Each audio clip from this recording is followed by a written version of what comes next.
Bordeaux, dans l'univers pharmaceutique camerounais, accueillait le Samouraï, un alcool à 70 degrés fait à base de fruits.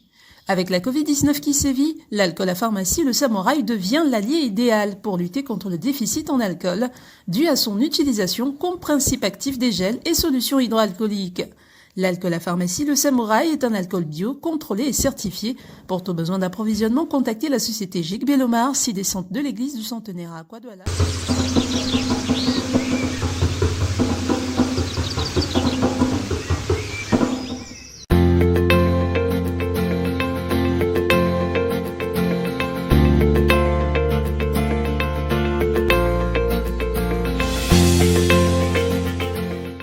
Bonjour à tous, bonjour à toutes, bienvenue sur Babo TV dans votre émission Conseil de vie.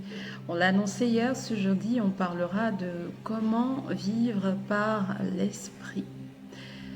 Je suppose que chacun de nous s'est déjà demandé quelle est véritablement ma vie. Il y a des moments où on en vient à se dire que ou avoir l'impression qu'on n'est pas véritablement dans sa propre vie, ce qui nous arrive en fait, ce n'est pas ce qui était prévu pour nous. Tout le monde rêve de vivre la vie qui avait été prévue pour lui, chacun.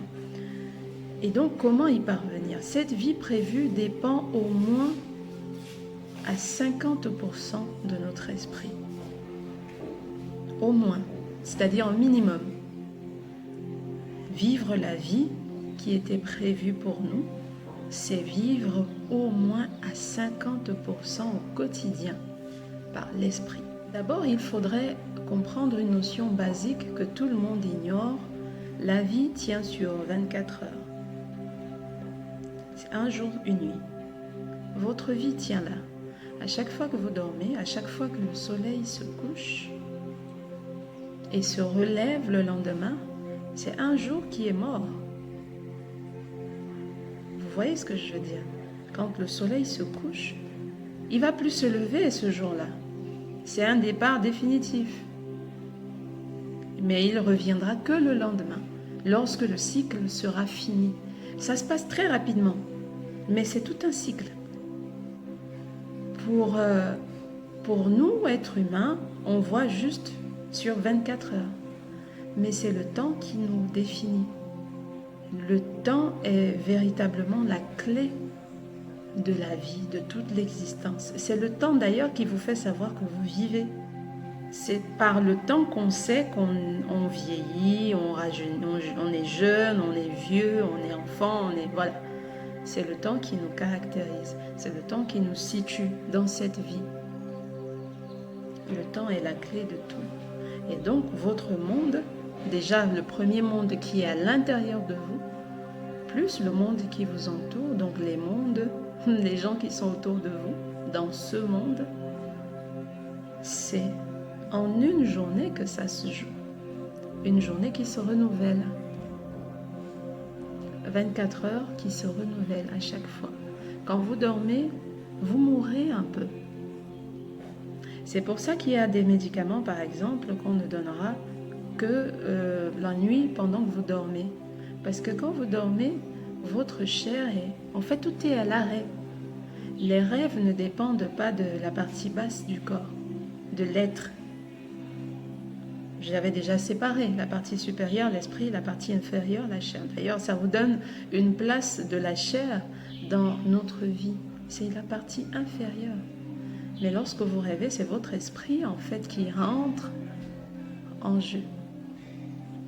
Et donc, parfois, votre esprit, ce que les philosophes appellent les actes manqués, votre esprit vous révèle ou alors revient sur des scènes que vous avez vécues en journée, par exemple, que vous avez déjà vécues, mais vous montre la partie que vous ne voyiez pas avec vos yeux.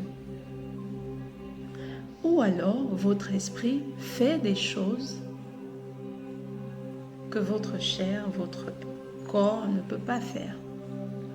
Il va là où vous ne pouvez pas aller avec votre corps.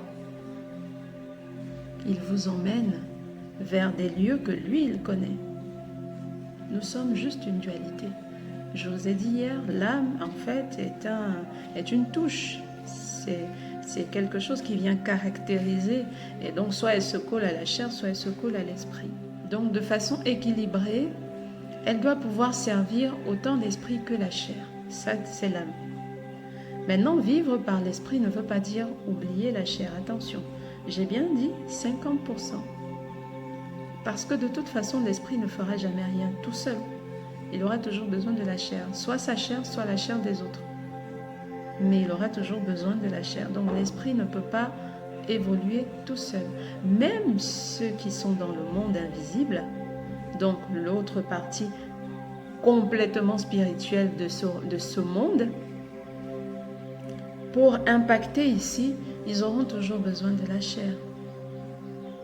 Par exemple, votre grand-père, votre père décédé ou votre tante décédée, avec qui vous aviez des bons liens, viendra vous dire des choses dans les rêves. Mais la personne aura toujours besoin de passer justement par les rêves. Et les rêves, vous les faites parce que vous êtes encore dans la chair. Donc l'esprit aura toujours besoin de la chair. Mettre 50% de la chair au service des 50% de l'esprit. Mais ce n'est pas parce que la chair est au service que la personne concernée n'a pas besoin, c'est ça en fait. Dans une relation d'esclavage, parfois le maître est plus esclave que l'esclave, parce que si l'esclave n'est pas là, il n'est rien. L'esprit, par exemple, dira « lève-toi et prie ». Ça vous est déjà arrivé dans la nuit comme ça, vous avez 2h, 1h du matin, sans aucune raison, boum, vous vous levez, et vous commencez à prier. Ou alors l'esprit vous dira, lève-toi, va rendre visite à ta mère. Voilà, vous allez vous lever et vous allez le faire. Parfois sans comprendre véritablement d'où ça vient, pourquoi. Vous le dites tout le temps, un cœur me dit, oui, c'est votre esprit qui vous parle. Lui, il sait pourquoi. Il vous ordonne, lève-toi, fais ceci. Et la chair doit pouvoir obéir. Vous ne devez pas résister à votre esprit. L'esprit, par exemple, vous chuchotera, ne couche pas avec cette fille. N'épouse pas cet homme. Des fois, ça vous arrive. Jusqu'au moment précis, il y a toujours quelque chose. Vous sentez une lutte en vous. Ça veut dire que votre esprit, à ce moment-là, a senti quelque chose et vous dit ne le fais pas. Votre esprit perçoit ce que vous ne voyez pas. Et donc, il ne peut pas parler autrement qu'en vous. Parfois, quand c'est des esprits externes à vous, c'est-à-dire des personnes, je vous ai parlé déjà avant-hier, des guides et des esprits encadreurs, donc vos ascendants, généralement ce sont vos ascendants. Là, l'esprit de la grand-mère de quelqu'un ne viendra pas veiller sur vous, par exemple, sauf si vous avez des liens avec la personne dont c'est la grand-mère. Et donc, ces esprits-là peuvent des fois passer par quelqu'un d'autre. Votre mère va vous appeler le matin à 4 heures. Tu voulais faire un voyage, s'il te plaît papa, s'il te plaît maman, ne fais pas ce voyage. Vous ne savez pas pourquoi. Elle ne peut peut-être pas vous alarmer. Elle ne peut peut-être pas vous donner d'explication. Mais à elle, son esprit a été convaincu, peut-être par un esprit externe, mais l'esprit a été convaincu qu'il ne fallait pas que vous le fassiez. Et par amour, elle vous appelle, elle vous dit, il ne faut pas le faire. Et vous vous entêtez. Vous vous entêtez et donc, voilà. Vous subissez les conséquences. Il faut pouvoir obéir à l'esprit. Il vous dira, ne t'assois pas à cette table, ne bois pas cette bière qu'on t'offre. Ne discute pas avec cet homme, ne monte pas dans cette voiture. Vous devez pouvoir obéir. Mais je sais que ce n'est pas évident, hein, je ne suis pas dupe. Rien n'est aussi évident que ça a l'air. Rien n'est évident. C'est pas facile de le comprendre parce que nous sommes dans une société où il y a beaucoup de bruit. Et quand je parle de bruit, ce ne sont pas les bruits de klaxons, de voitures, des cris. Non, je parle de bruit pour l'esprit. Parce que l'esprit parle très doucement. Il parle à voix basse. Il vous chuchote à l'oreille. Et pour l'entendre, il faudrait que vous soyez concentré sur lui.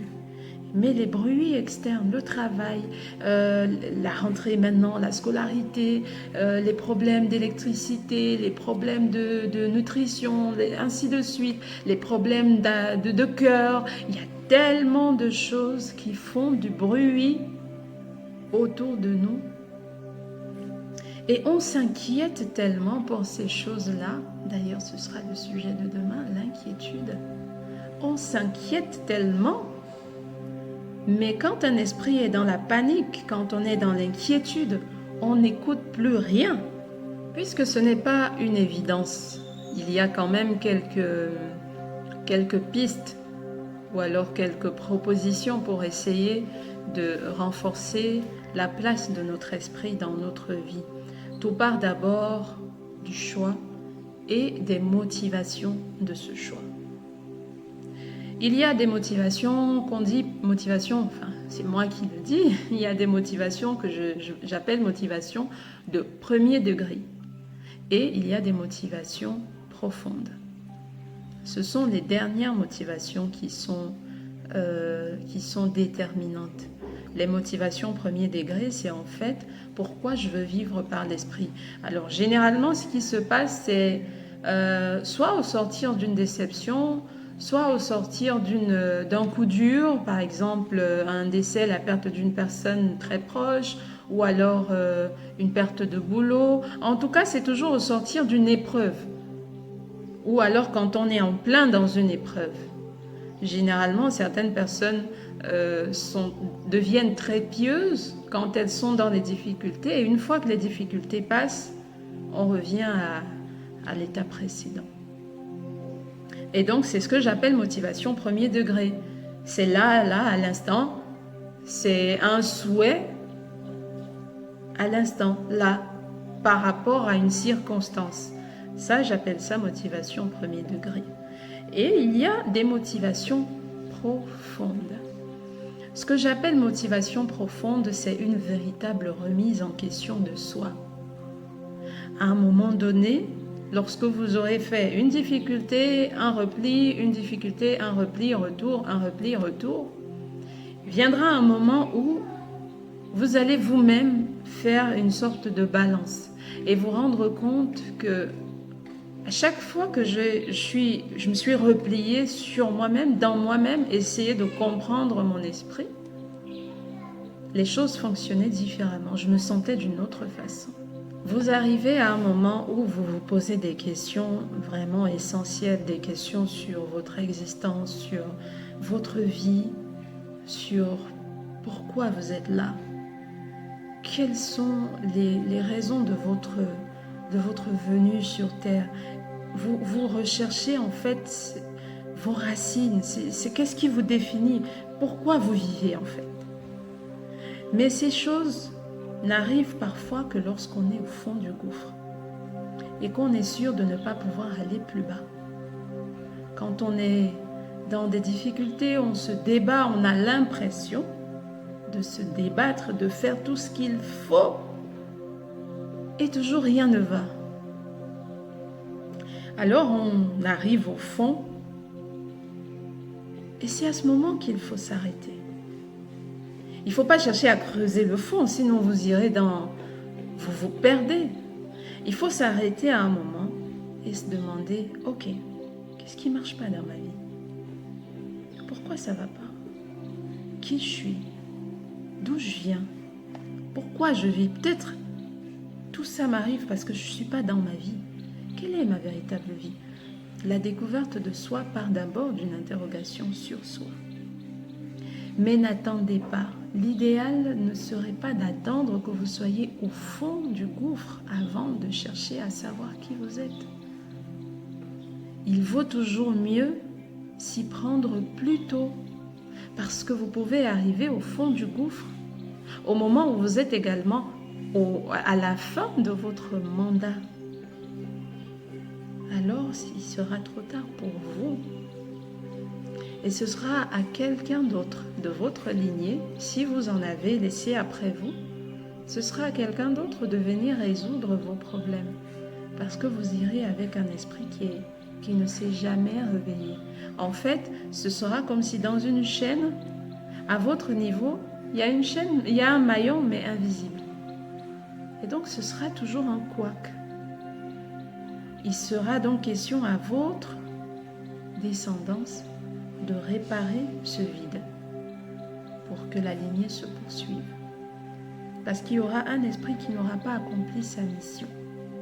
Et très souvent, l'esprit qui vient juste après, donc votre descendance, se voit donner votre charge plus la sienne.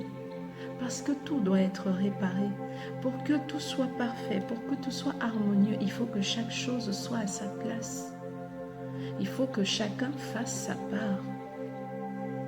Et donc, si vous ne faites pas votre mission de vie et qu'avant de vous rendre compte quelle était votre véritable mission, vous êtes parti, le suivant de votre lignée devra remplir ce vide et se retrouvera parfois avec soit la même mission exactement que vous, et donc en fait, il sera juste là pour réparer votre vie. Donc ce sera une vie pour une autre, pour remplacer en fait.